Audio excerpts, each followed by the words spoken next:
And so just to make it clear, because when I first heard you talk about this, it kind of blew me away. But those social programs introduced in 1965, which look like this great saving grace, the government cares about you, we're going to give you money because you're in a difficult situation, has actually institutionalized or bred in this system of more single mother families, of this dependence on the government, to where people, it's actually hamstrung these people in a way that keeps them in this low socioeconomic environment.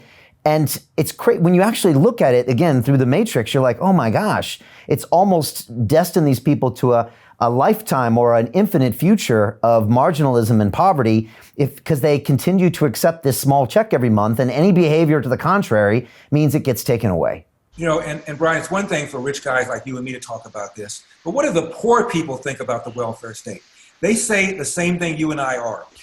In the 90s, the LA Times asked poor people and non-poor people, do people on welfare have additional children to get additional money?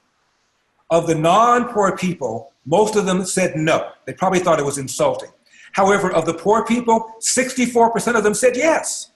Also, the LA Times asked poor people, do you believe that welfare is a stepping stone towards self-sufficiency, or do you believe it is a crutch that makes you dependent? More said we believe it is a crutch that makes us dependent than said it's a stepping stone. So even among poor people, they are also aware of the dilemma of accepting the money and also becoming more dependent on those who are giving you the money. Do you think this was, some master plan by the left and the Democrats to marginalize this society, or do you think they were actually trying to help?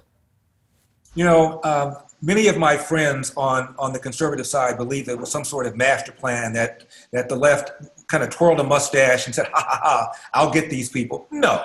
Lyndon Johnson supposedly said, once my welfare program goes through, I'll have these niggers voting for me for the next 200 years. That's in a book published by a guy named Ron Suskind. He's an award-winning writer, and he claims that two people told him that LBJ said that.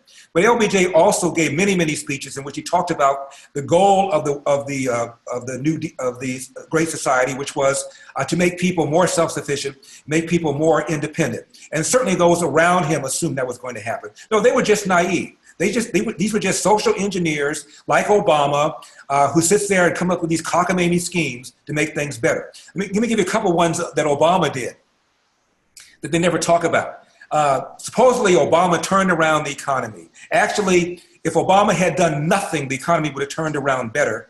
His own advisors gave a bunch of scenarios when he came in, and one scenario was, let's do nothing, and if you did nothing, GDP would grow at 3%. Well, Obama's GDP grew at around 2%, the recovery GDP.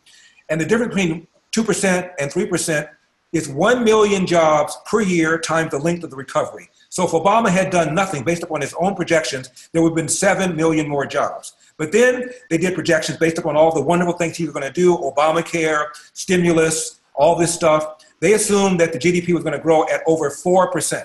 Well, it grew at half that. The worst economic recovery since 1949, the first president ever to preside over a recovery where 1 year did not do at least 3%.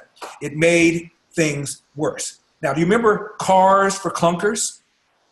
Yes, I do actually. They were giving people new cars for old cars, right? To stimulate the economy. I remember that, yeah. You're willing to buy a new car quickly, we'll give you all these incentives. Well, it turns out people that were going to buy a car anyway just bought it a little sooner. It didn't induce anybody who wasn't going to buy a car to buy one, and it cost the automakers a great deal of money. He also had another one called cash for caulkers. The idea was to pay people to refurbish their home to make them more energy efficient, and it turns out the homes were less energy efficient after the money was being spent. It was a waste of time, but these were two social programs that were touted with a great deal of fanfare. Cars for clunkers, cash for caulkers, and nobody even talks about it right now because it was stupid. A number of his policies were stupid, not least of which, of course, was Obamacare, which is another great step towards having single payer, which is what the left has always wanted. That's always been their goal. Obamacare was just a stepping stone towards that direction. And in the unlikely event that Joe Biden gets reelected, we're going to resume that march towards single payer.